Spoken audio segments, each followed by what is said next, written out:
कहाणी शुक्रवारची जीवतीची. एका शुक्रवारात तुमची कहाणी. आटपाट नगर होतं. तिथे एक राजा होता. त्या राजाला मुलगा नव्हता.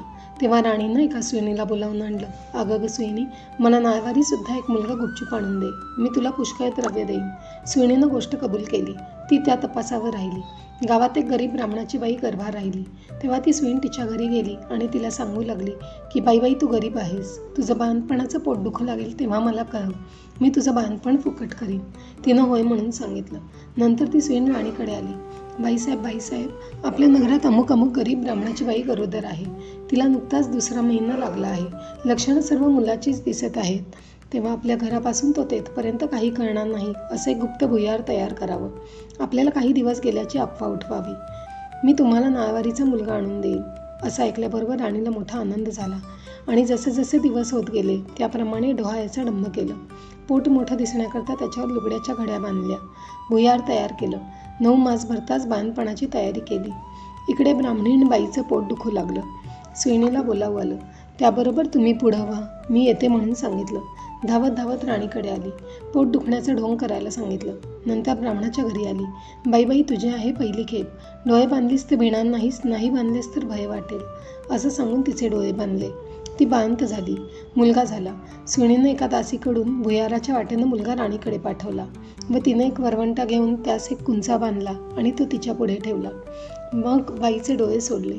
तुला वरवंटाच झाला असं सांगू लागली. तिनं नशिबाला बोल लावले. मनामध्ये दुःखी झाली. सुईण निघून राजवाड्यात गेली. राणीसाहेब बाळंतीण झाल्याची बातमी पसरली. मुलाचं कोड कौतुक होऊ लागलं. इकडे ब्राह्मणबाईनं नेम धरला. श्रावण मासे दर शुक्रवारी जीवतीची पूजा करावी आणि नमस्कार करून म्हणावं, जय जीवती आई माते, जिथं माझं बाळ असेल तिथं खुशाल असो असं म्हणून 3 तांदूळ उडवावे. हे त्या मुलाच्या डोक्यावर पडावे. हिरवं लुगडं नेसणं, हिरव्या बांगड्या लेणं वर्ज्य. कारल्याच्या मांडवाखालून जाणं वर्ज्य केलं. तांदूळाचं धुणं वलांडणं बंद केलं. याप्रमाणे ती नेहमी वागू लागली. इकडे राजपुत्र मोठा झाला. एके दिवशी बाहेर फिरायला निघाला. त्या दिवशी ती न्हाऊन आपल्या अंगणात राळे राखीत बसली होती. तेव्हा याची नजर तिजवर गेली. हा मोहित झाला व रात्री तिची भेट घ्यायची म्हणून निश्चय केला. रात्री तिच्या घरी आला. दारात गाय वासरू बांधली होती. चालता राजाचा पाय वासराच्या शेपटीवर पडला. वासराला वाचा फुटली. ते आपल्या आईला म्हणालं, कोण्या पाप्यानं माझ्या शेपटावर पाय दिला. तेव्हा ती म्हणाली, जो आपल्या आईकडे जावयास भीत नाही तो तुझ्या शेपटावर पाय द्यायला निर्भय काय. हे ऐकून राजा मागे परतला आणि घरी येऊन आपल्या आईपासून काशीत जाण्याची परवानगी घेतली.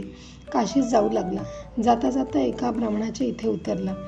त्या ब्राह्मणाला पुष्कळ मुलं होती, पण ती 5वी-6वीच्या दिवशी जात असत. राजा आला त्या दिवशी चमत्कार झाला. 5वीचा दिवस होता. राजा दारात निजला होता. 6वी रात्री आली आणि म्हणू लागली, कोण ग मेलं वाटेत पसरलं आहे. जीवती उत्तर करते, अगं ते माझं नवसाचं बाळ निजलं आहे. मी त्याला काही वलांडू देणार नाही. मुलगा आज जाणार म्हणून त्या मुलाचे आईबाप चिंता करीत बसले होते. त्यांनी हा संवाद ऐकला. इतक्यात उत्तरात्र झाल्यावर ब्राह्मणाने येऊन राजाचे पाय धरले. तुमच्यामुळे आमचा मुलगा जगला. आजचे दिवस मुक्काम करा अशी विनंती केली. राजानं ती मान्य केली. त्याही रात्री याप्रमाणे प्रकार झाला. 2ऱ्या दिवशी राजा चालता झाला. इकडे यांचा मुलगा वाढता झाला. पुढे काशीत गेल्यावर यात्रा केली. गयावर्जनाची वेळ आली. पिंड देतेवेळी ते घ्यायला 2 हात वर आले. असं होण्याचं कारण त्यानं ब्राह्मणांना विचारलं. ते म्हणाले, घरी जा. साऱ्या गावातल्या बायका पुरुषांना जेवायला बोलव, म्हणजे याचं कारण समजेल. मनाला मोठी चुटपुट लागली. घरी आला. मोठ्या थाटाचं मामद केलं. त्या दिवशी शुक्रवार होता. गावात ताकीद दिली, घरी कोणी चूल पेटवू नये, सगळ्यांनी जेवायला यावं. ब्राह्मणीला मोठं संकट पडलं. राजाला निरोप धाडला, मला जीवतीचं व्रत आहे. माझे पुष्कळ नेम आहेत. ते पाळले तर जेवायला येईन. राजानं कबूल केलं. जिथं तांदूळाचं धुणं होतं ते काढून सारवून त्यावरून ती आली. हिरव्या बांगड्या भरल्या नाहीत. कारल्याच्या मांडवाखालून गेली नाही. दरवेळेस जिथं माझं बाळ असेल तिथं खुशाल असो असं म्हणे. पुढे पानं वाढली. मोठा थाट जमला. राजाने तूप वाढायला घेतलं. वाढता ही ज्या पंक्तीत बसली होती तिथं आला. तूप वाढू लागला. ईश्वरी चमत्कार झाला. बाईला प्रेम सुटून पाना फुटला. तिच्या स्तनातून दुधाच्या धारा फुटल्या.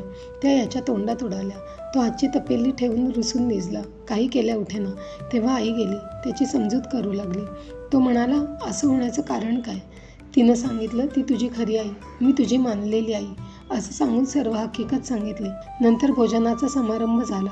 पुढे त्यांना आपल्या आईबापास राजवाड्यानजीक मोठा वाडा बांधून देऊन त्यासुद्धा आपण राज्य करू लागला. तर जशी जीवती तिला प्रसन्न झाली तशी तुम्हा आम्हा हो ही 60 उत्तराची कहाणी 5 उत्तरही सुफल संपूर्ण.